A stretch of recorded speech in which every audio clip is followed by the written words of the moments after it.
Hi, it's Mark, back with another quick Photoshop to talk quick. Mine usually on quick, so hi, it's Mark back with a quick Photoshop tutorial, and today we're looking at image sizes. It is important, so you post something too big for Photoshop, you post something too big for Facebook, Facebook will squish it down to an acceptable size, and that might take all the life out of your picture. And in other scenarios, you might be submitting a picture for a competition, and they have a maximum size of something like 1800 or pixels, which is really quite small. Arguably looks the same on screen, but it's fundamentally different, very, very different when it comes to trying to edit something that big or rather that small, and that's what I'm going to demonstrate today. It's not necessarily about that, it's more of a gotcha. So if you're editing a picture and you wonder why that effect worked yesterday and doesn't really work today, then you've got to think about the image size. Anyway, I'll play the credits and then we'll get cracking on the other side.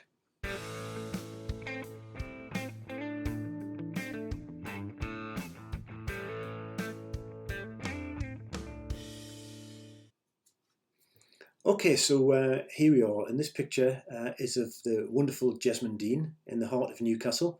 Great place for a walk, great place for photography as well. We're going to use this picture. I've got two copies of it, as you can see. Both look the same on screen. And I'm going to take a Control-J, a copy of the background layers on both of them. Actually, two copies of the background layers on both of them.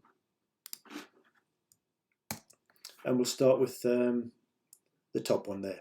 Now, one of the effects I like to use is sometimes when I'm doing something a bit arty, is a little bit of oily painty type effect.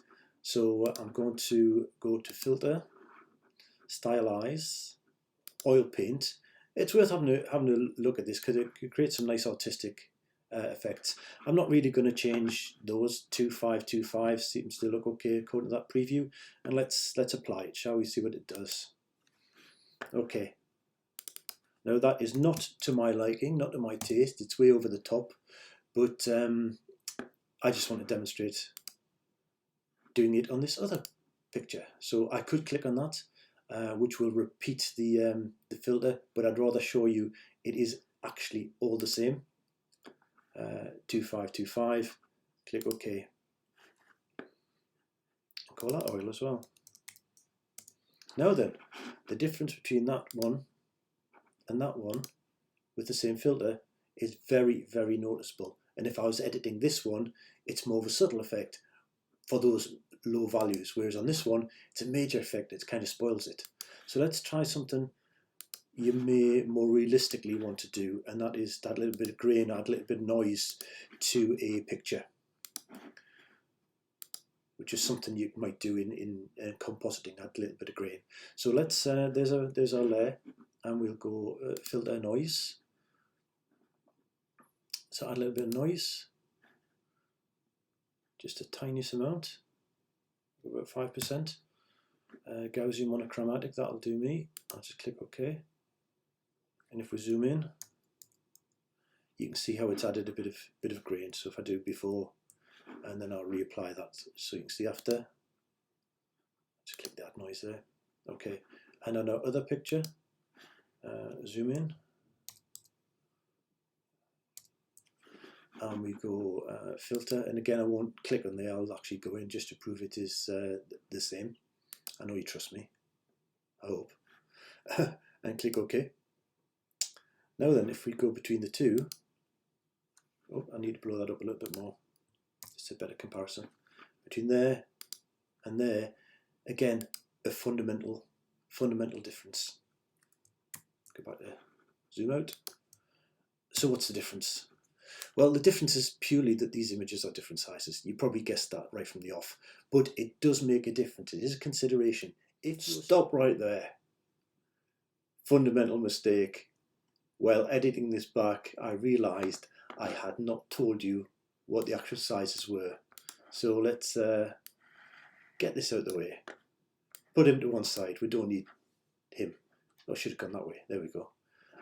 So this file is image size 6,000-ish pixels by 4,000-ish, which is roughly the size it comes out of my camera.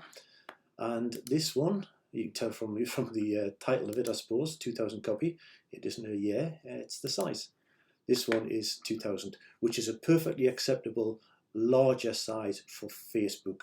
But as you can see, even with those parameters, if you're doing an edit. Now, granted, you'd probably edit the bigger one first, and then export it smaller. But it is a consideration. As you'll find out, I've got more tips about this coming up. I'll shut up and I'll go back to the video. If you are struggling with some effects and they're coming in too heavy, it might be worth changing your image size. That's one way you can impact effects, and it's not really talked about in terms of it, but the size can be part of the parameters in applying effects and is worth playing with, particularly if you want to control something a little bit more subtly. So the minimum level on a particular effect is a little bit too strong, but there is no step below that. Then you can make your picture just a little bit bigger and then apply it, and that will do it. Conversely, but more unlikely, you do the maximum of effect and it's not as strong and bold and in your face as you want. You could make your picture just a little bit smaller before you do it. And that's it really. So I hope you found that useful. Oh, one more thing.